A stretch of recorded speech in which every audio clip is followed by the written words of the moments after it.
Então, boa noite. Eu vou contar um pouco da minha história de conversão. O casal é da São Luís Gonzaga. Eu já tive a oportunidade de dar esse depoimento no Encontro de Casais com Cristo. Não sei se vocês já tiveram, né? Eu já dei esse testemunho na São Luís Gonzaga porque foi lá que eu me converti ao catolicismo. Eu sou Joana, sou casada há 21 anos com o Marcelo Vergotti. Não tenho filhos, tenho 5 irmãos, vários sobrinhos, sou economista, servidora pública e católica somente há 9 anos. A minha história com o catolicismo, ele foi bem dolorido, porque foi uma trajetória muito difícil para chegar até o catolicismo. Eu nasci numa comunidade ribeirinha, no município de Manicoré, no estado do Amazonas, de família católica. Os meus pais eram católicos. Fui batizada quando tinha aproximadamente 3 anos. E morando nessa comunidade, eu fiquei muito doente quando criança. Meu pai, temendo a minha vida, me entregou para Nossa Senhora. E em um dos episódios que eu fiquei doente, meu pai então fez uma promessa. Ele disse que se eu ficasse curado, ele deixaria meu cabelo crescer até os 5 anos, cortaria o meu cabelo e mandaria para a paróquia de Nossa Senhora do Perpétuo Socorro em Manaus. Como ele tinha família, parente em Manaus, ele aproveitaria e mandaria então o meu cabelo. E assim aconteceu, né? Eu fiquei curada da doença, eu tinha muita febre, cheguei a ter alguns desmaios. Eles não tinham muita esperança que eu viesse, né, a continuar viva. Então, eles fizeram essa promessa para Nossa Senhora. E aí eu fui curada, meu pai, então, cumpriu a promessa, cortou o meu cabelo e mandou, então, para a paróquia lá, a paróquia Nossa Senhora do Perpétuo Socorro. Eu fui batizada na Igreja Católica, a minha madrinha é freira. Eu não conheço a minha madrinha, não tive o privilégio de conhecê-la. E fiquei até os 7 anos nessa comunidade ribeirinha e viemos para Porto Velho, né? Eu com 7 anos, minha mãe com 5 crianças e uma família muito pobre, né? Meu pai veio tentar a vida para criar a gente aqui, né? Com muita dificuldade. Chegando então em Porto Velho, fui morar ali no Costa e Silva, não sei se vocês conhecem, é uma região ali da centro, né? Que mais na região norte, né? De Porto Velho. E quando adolescente, meu pai recebeu a visita de um casal de testemunhas de Jeová, né? Para quem não sabe, as testemunhas de Jeová fazem um trabalho de casa em casa, prega nas casas, faz estudo bíblico. E eles deram muito apoio para os meus pais, né? Eu era uma criança muito doente, era uma adolescente muito doente. E eu tive um apoio espiritual, financeiro dessas famílias. E nos tornamos testemunhas de Jeová, né? Então eu tinha 14 anos quando eu fui batizada na igreja. Fui batizada aproximadamente entre 1993 e 1994. Os meus pais também se tornaram testemunhas de Jeová, ainda deixaram a igreja católica, né? Porque vieram para cá, então não viviam em comunidade, então eles entraram naquela igreja onde ele foi abraçado, né? E a religião, ela fez parte da vida deles, né? E então eu me tornei testemunha de Jeová também, né? E como é que foi essa minha caminhada na religião, né? Nas testemunhas de Jeová? Então eu me batizei aproximadamente com 13, 14 anos. No ano de 1999, em 1998, eu fiz o vestibular da Universidade Federal para Economia. E aí eu fui fazer faculdade. Os irmãos lá da igreja não gostaram muito porque falaram, olha, se ela for fazer faculdade, ela vai sair da religião. E foi exatamente o que aconteceu, né? Eu conheci o Marcelo em 1999, começamos a namorar. E aí veio o meu primeiro momento de dificuldade na religião. Porque a testemunha de Jeová não pode namorar com uma pessoa que não é da religião. Então eu enfrentei os meus pais, falei, olha pai, eu preciso tentar, eu acho que vai dar certo. Fui procurado também pelos anciãos, que são as pessoas, né, que são os pastores. Olha, não namore, né, acho que você tem que continuar na igreja, mesmo estudando. Eu falei assim, olha, eu preciso experimentar. E aí, nesse momento que eu comecei a namorar com o Marcelo, fiquei noiva, veio os desafios, porque eu comecei a ser podada, né? Então, eu perdi todos os meus privilégios que eu tinha na comunidade. Então, eu não podia mais fazer o trabalho de campo, que é aquele trabalho de casa em casa que a gente faz. Eu não podia mais fazer comentários nas reuniões, porque eu estava namorando com um mundano, né? É assim que falam, né? Ele não era da igreja. E aí casamos em 2001, e aí eu voltei então a ter os meus privilégios, porque eu não estava mais numa condição de mundanismo, porque eu estava casada. Então eles reconhecem o casamento civil como um casamento, então eu voltei então a integrar a comunidade. Meus pais já começaram a me ver com outros olhos, né? E aí, ia de vez em quando na igreja, né? De vez em quando nas Testemunhas de Jeová.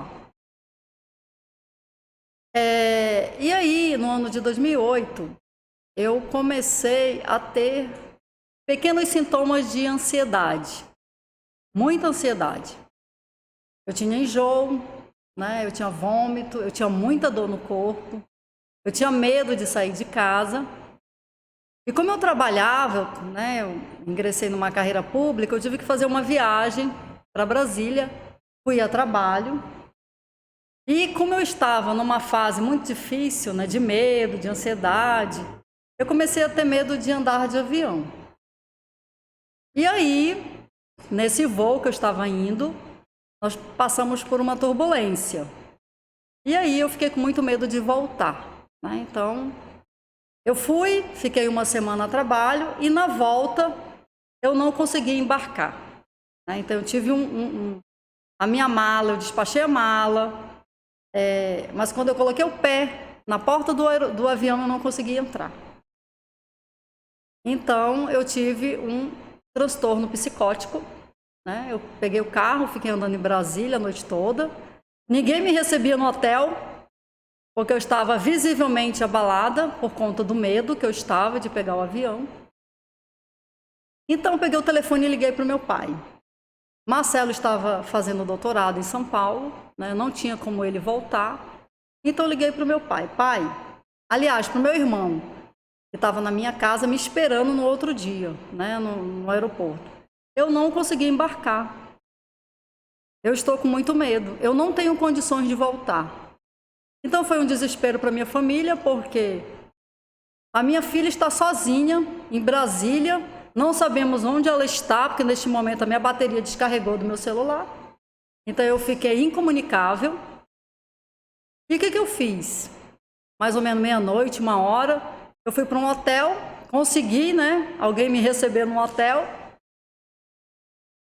E chegando no hotel, eu sentei na cama e fiquei esperando, né, amanhecer o dia, né, com muita ansiedade, com muita ânsia de vômito e uma palpitação que não passava, né. E aí, pela manhã, eu lembrei, bem, eu sou funcionária pública, eu estou a serviço, eu vou atrás do meu patrão, né. Então, fui falar com o meu chefe, contei toda a história, e eles perceberam que eu estava muito transtornada, me levaram, então, para um psiquiatra. E o laudo foi, ela não tem condições de voltar sozinha, ela precisa de um parente, né? Como eu fiquei incomunicável com o Marcelo estava em trânsito ainda para São Paulo, a uma das minhas irmãs, que inclusive é testemunha de Jeová, pegou o primeiro voo e foi me buscar, né? E eu voltei sedada dentro do ônibus e a minha irmã disse que me trouxe amarrada. Eu não lembro da viagem, não lembro dessa viagem chegando em Porto Velho. Eu só lembro o meu pai me recebendo no aeroporto e a irmã do Marcelo, a Renata, que é minha cunhada, na porta do ônibus, né? E aí fui para casa, então comecei a saga dos antidepressivos e dos ansiolíticos. E aí, isso foi em 2008. Quando foi no ano de 2010, em 2009, Marcelo prestou o concurso da Universidade Federal e fomos morar em Vilhena. Eu trabalho numa instituição que não tinha sede em Vilhena, então eu fui trabalhar em Colorado. E Marcelo foi trabalhar na Universidade Federal lá em Vilhena. Então todos os dias eu ia, né, pegava o carro, ia para Colorado, Vilhena, e fazia esse trajeto. Nesse período, eu estava um pouco afastada da religião, das Testemunhas de Jeová. Como eu cheguei lá, eu me senti acolhida por eles. Porque meu pai, minha mãe, meus irmãos, que são Testemunhas de Jeová, falaram: procure a igreja, vá lá para você não ficar tão sozinha. E aí eu comecei a frequentar e voltei com toda a minha atividade na religião. Foi muito intenso, voltei às atividades de campo, todos os trabalhos da religião eu fazia lá. Mas aí começou um vazio existencial na alma. Eu não sentia mais alegria em nada. Eu estava lá, eu queria estar lá porque eu queria encontrar Deus. Só que eu não sentia Deus ali. E me incomodava que eles são muito frios, mecânico. Eu não via Deus ali. E comecei então a sentir fortes dores. Dores abdominais, vômito, pânico. E falei para Marcelo: preciso voltar para Porto Velho, eu gostaria de retornar para Porto Velho. Dê um jeito e vamos para casa, eu preciso ir para casa. E aí foi quando Marcelo conseguiu uma remoção, né, de Vilhena para Porto Velho, e voltamos então em julho de 2010 para nossa casa. Só que aí eu estava muito ruim, eu estava muito ansiosa, com muito medo e com muita dor no corpo. Eu tinha muitas dores. E aí, quando me dava crise de dor, eu ia para onde? Para o hospital. Aí chegava lá, um Buscopan na veia, né? Tome aqui um remédio para dor de estômago. E o medo. E de 2010 a 2013 foram dias difíceis. Porque eu tinha medo, eu tinha pânico, eu tinha ansiedade e eu perdi a vontade de viver. Eu não só perdi a vontade de viver, como eu queria desaparecer. Eu estava numa situação economicamente financeira bem. Eu estava financeiramente bem, um bom trabalho, um bom cargo, uma boa família, né? Os meus pais estavam ali comigo. Apesar de todas as dificuldades, nós estávamos juntos. Mas aí o mundo ficou preto e branco para mim. Já não era mais colorido. E aí eu acho que comecei a culpar. Não, é o casamento. É o Marcelo. Eu acho que o problema é dele. Não, os problemas é meu pai, é minha mãe. É alguma coisa que aconteceu no passado. Mas aí foi se intensificando e eu parei de comer, né? Eu não tinha mais vontade de comer. Eu tinha minha rotina normal, eu ia para o trabalho. Só que, sinceramente, eu chegava do trabalho e eu começava a chorar. Eu chorava todos os dias. Eu chorava todos os dias. E aí eu perdi o sono, comecei a ter insônia, né? Então, e neste momento, no ano de 2010, 2011, eu cheguei para os meus pais e falei assim: eu não quero mais estar na religião, eu não quero mais ser testemunha de Jeová. Eu não acredito mais em Deus. Deus não existe. E eu comecei, então, a passar por um ateísmo. Não, eu não quero mais saber de Deus, eu não quero mais a religião. Peguei todas as minhas coisas que eu tinha da religião, todos os meus livros, toda a minha Bíblia, todo o material que eu tinha, encaixotei e levei para casa do meu pai. Eu não quero mais ser testemunha de Jeová. Tinha uma amiga, né, e aí ela foi na minha casa, que era uma pessoa que me dava os estudos bíblicos. Joana, não faça isso, você precisa de Deus. Não, eu não quero saber de Deus, eu não acredito em Deus. E aí foi de 2010 a 2013. Muita dor, muita ansiedade, pesando já 50 quilos, né? Já estava ficando desnutrida porque eu não tinha mais vontade de comer e nem de viver.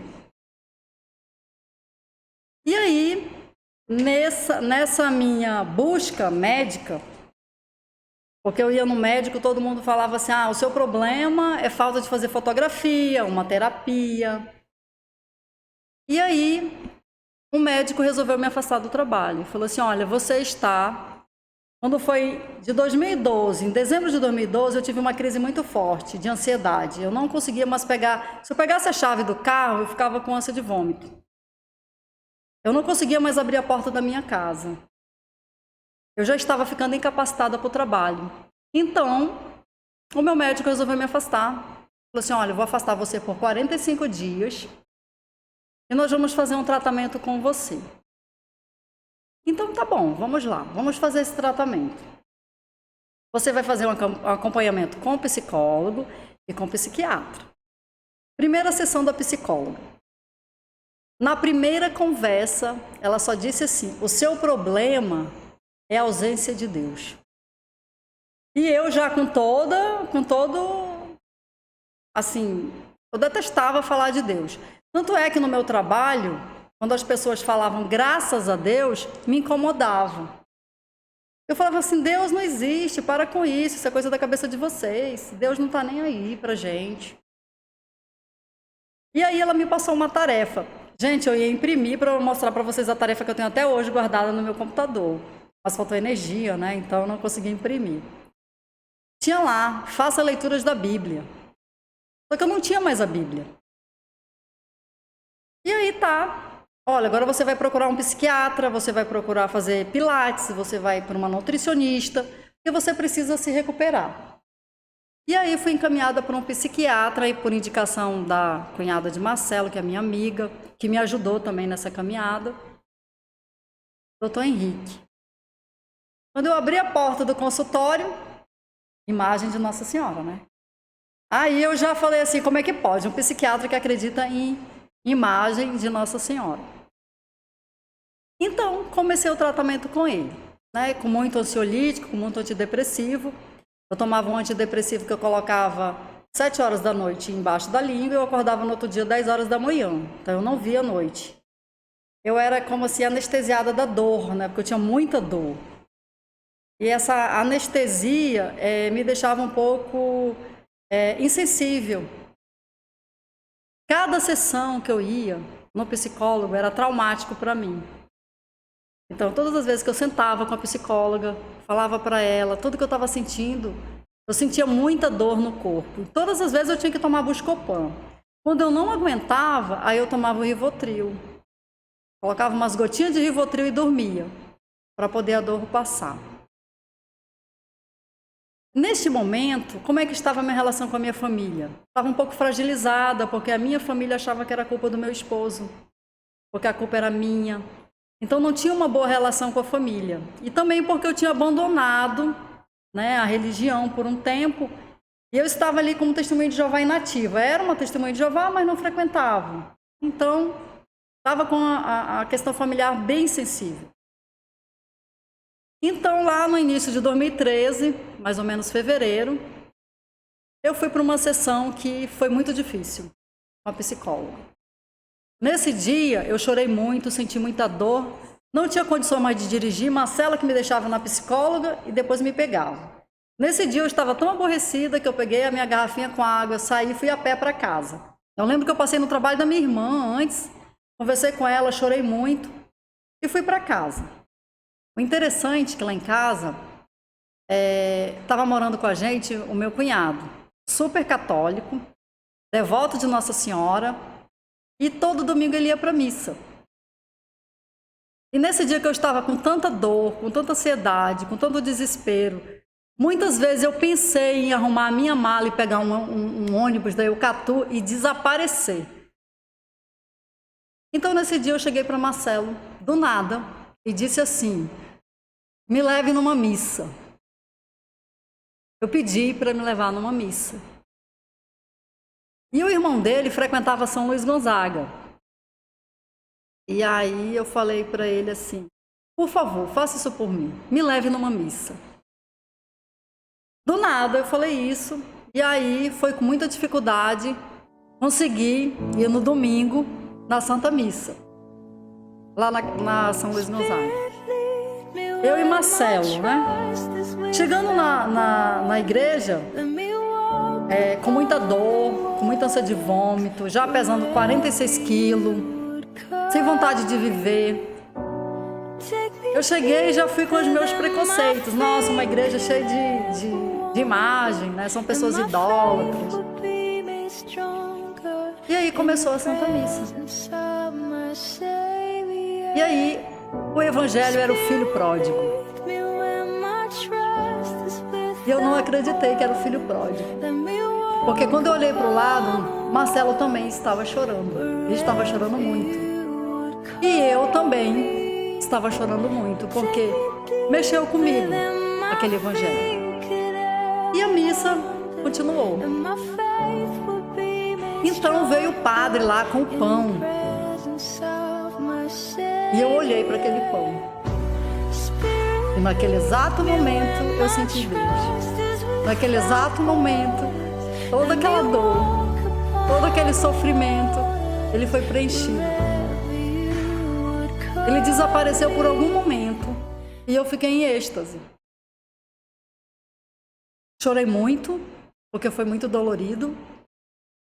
E fiquei pensando ali na missa. E aí tem um anúncio final, né, na missa, lá o padre falando, olha, venha para a missa, venha participar conosco. Então, quando o padre falou assim, olha, nós temos missa de terça, domingo, venha congregar com a gente, venha participar conosco. E eu estava de licença médica, né, 45 dias de licença. E aí eu falei para o Marcelo, eu nunca esqueci, aqui é o meu lugar. Aqui é o meu lugar, aqui é a minha casa. Eu não quero mais sair daqui. Então, comecei então uma caminhada de ir ao catolicismo. Comecei a frequentar a missa diariamente.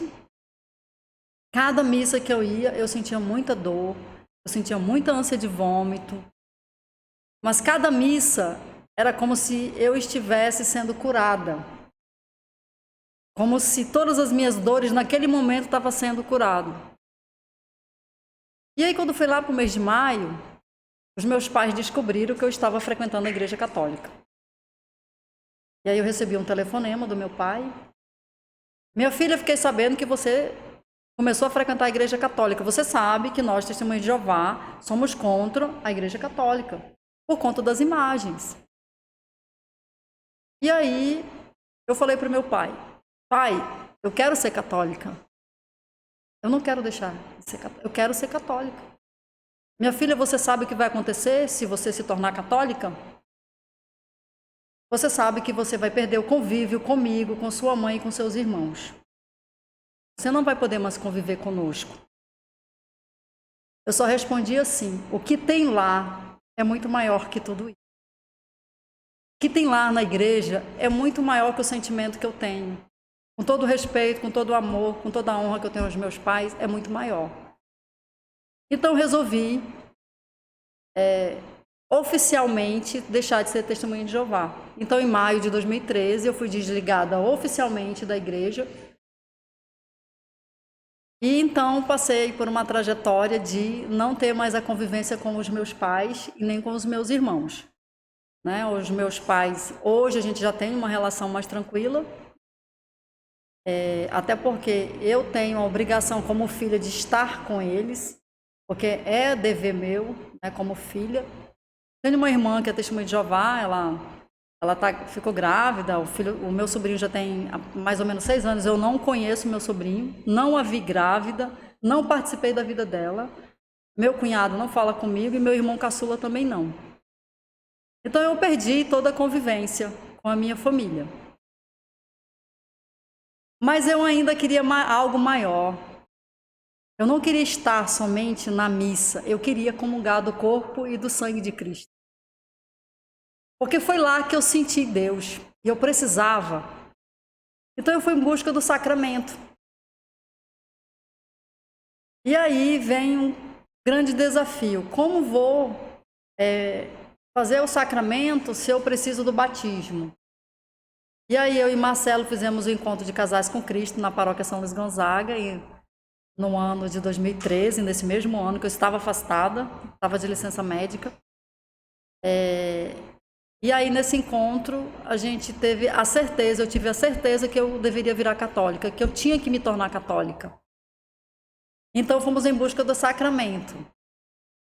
E aí haveria um casamento em novembro, casamento comunitário, onde eu ia me preparar para receber a comunhão, né, o sacramento do matrimônio, e logo em seguida a comunhão, a Sagrada Eucaristia.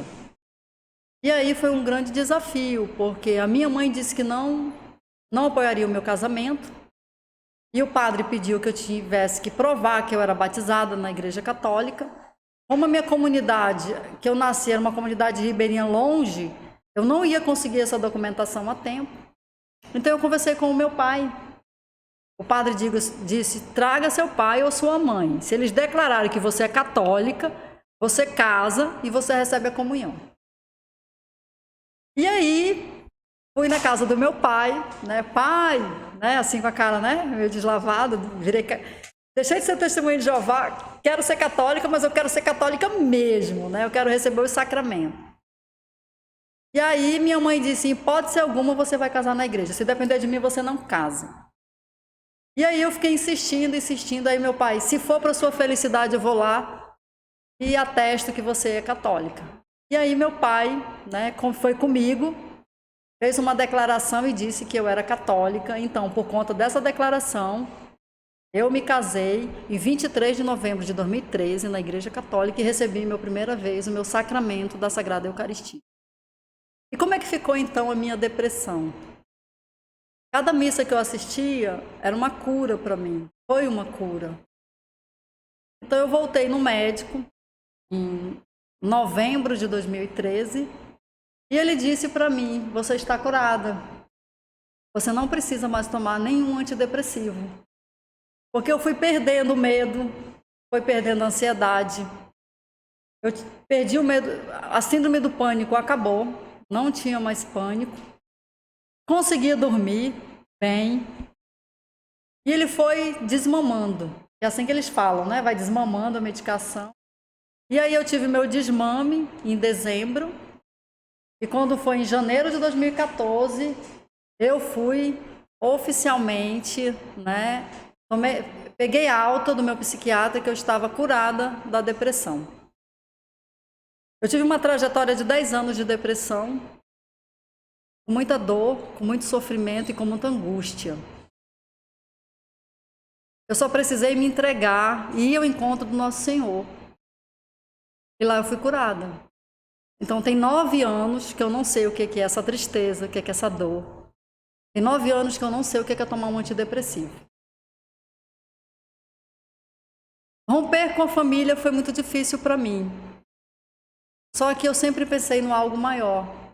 Porque o que eu encontrei dentro da Igreja Católica, eu tinha os meus pais, tinha o meu casamento, eu tinha casa, morava dentro do melhor condomínio fechado de Porto Velho, um bom salário, um bom cargo público, mas eu era triste, infeliz, e para mim era tudo preto e branco. Eu não tinha prazer em nada. E aí eu me vi numa situação que eu estava sem os meus pais, estava sem os meus amigos, só estava eu e Marcelo, mas eu estava feliz. Eu estava dormindo, eu estava recuperando o meu peso. Então era ali que eu tinha que continuar. Era na Igreja Católica que eu tinha que continuar. Então eu tive a minha conversão definitiva em novembro de 2013, com o meu casamento, com receber a Sagrada Eucaristia. Mas eu tive um presente maior, foi Nossa Senhora. A minha relação com Nossa Senhora, eu sempre fui muito ingrata, né? Porque eu casei com o Marcelo, sendo testemunha de Jeová, ele católico não praticante. E todas as vezes que a gente passava ali em frente da catedral, ele fazia o sinal da cruz. E eu falava assim, para que fazer isso? Isso não serve para nada. E aí ele me levava ali na loja das Irmãs Paulinas. Tinha uma imagem de Nossa Senhora e ele mostrava, né? Olha, eu ainda vou te dar uma imagem dessa. E aí eu repetia, nunca uma imagem dessa entrará na minha casa. Nunca uma imagem de Nossa Senhora, dessa mulher, vai entrar na minha casa. Nossa Senhora sempre esteve presente na minha vida. Porque quando eu estive doente enquanto criança, meu pai me entregou a ela. E ela, como legítima mãe, veio buscar a sua filha. muita dor, muito sofrimento. No encontro de casais com Cristo, eu ainda não acreditava em Nossa Senhora. Então, neste dia do encontro, eu passei muito mal. Eu não conseguia ir, porque a gente tem a primeira noite, né? E tem um outro dia. Na primeira noite eu fui bem, que nós temos aquela palestra sobre o plano de Deus. Mas, pela manhã eu não consegui levantar da cama. E Marcelo, como bom marido, falou, você vai? Você vai tomar banho e você vai? Falei, não, eu não vou, eu não estou me sentindo bem não, está doendo muito. Você vai, você já está melhorando, você está bem. Pense nas pessoas que estão torcendo por nós. Pense no Geraldo, pense na Nilda, pense nas pessoas que nos visitaram. Venha, vamos. E aí, eu levantei, tomei um banho, vesti qualquer roupa. Já comecei a sentir ânsia de vômito, comecei a ter diarreia. Tive muita dor, né, pela manhã. E ele falou assim, olha, você tomou seu antidepressivo e nós vamos para o encontro. E aí nós fomos a pé, porque era perto de casa, e ele falou, para você não chegar tão mal lá, nós vamos a pé. E aí nós resolvemos ir a pé.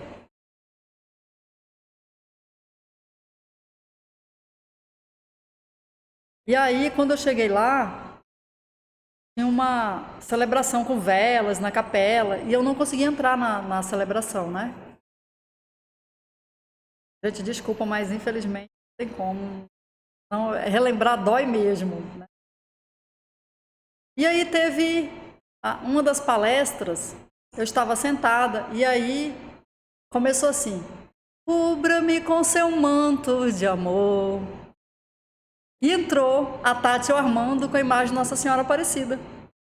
Eu estava sentado bem na frente, e eu não acreditei. E eu falei assim, é Nossa Senhora que está aqui. Eu senti a presença de Nossa Senhora. Quando ela começou a falar sobre o seu testemunho, que tinha sido curada do câncer, eu vi Nossa Senhora nela. Eu vi na Tati, Nossa Senhora brilhando, e eu comecei a sentir cheiro de rosas. Eu não tive dúvida de quem era Nossa Senhora. Eu não tive dúvida.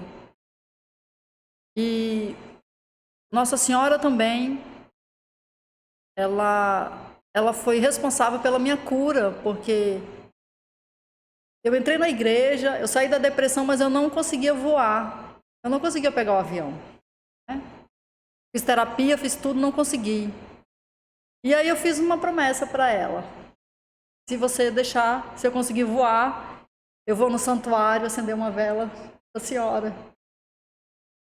E aí, em dezembro de 2018, 10 anos depois, eu consegui pegar um voo para São Paulo de férias e passei em Aparecida para agradecer a nossa mãe pelo privilégio, né, de ela ser tão carinhosa comigo. Eu sempre digo para as pessoas que eu não tenho a minha mãe física todos os dias, né? Meus momentos de dores, de sofrimento, mas eu tenho Nossa Senhora.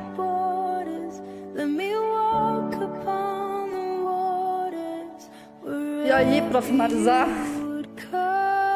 eu prometi que eu não ia chorar.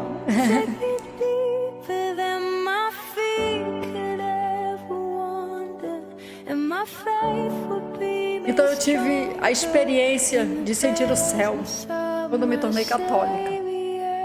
Eu sei hoje o que é uma pequena fagulha do que é o céu, porque eu tive no inferno quando eu estava com depressão.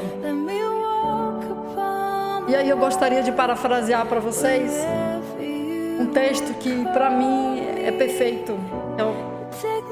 As palavras de São Paulo no livro de Romanos, capítulo 8, versículo 38 e 39. Pois estou convencido de que nem morte, nem vida, nem anjos, nem demônios, nem o presente, nem o futuro, nem quaisquer poderes, nem altura, nem profundidade, nem qualquer outra coisa na criação será capaz de nos separar do amor de Deus que está em Cristo Jesus, nosso Senhor. Então não percam o tempo de estar diante de Jesus Cristo Eucarístico toda a Santa Missa, Entregue suas dores no altar de nosso Senhor. Entregue suas dores a Ele, porque foi por Ele que hoje eu sou católica, por Ele que eu estou viva. Talvez não sei qual seria o meu caminho se eu não tivesse ido a uma Santa Missa. E se Nossa Senhora não tivesse me pego no colo e falado, é aqui que você tem que ficar. Você vai passar por isso, mas é aqui que você tem que ficar. Salve Maria Santíssima e viva Cristo Rei. Gente, boa noite.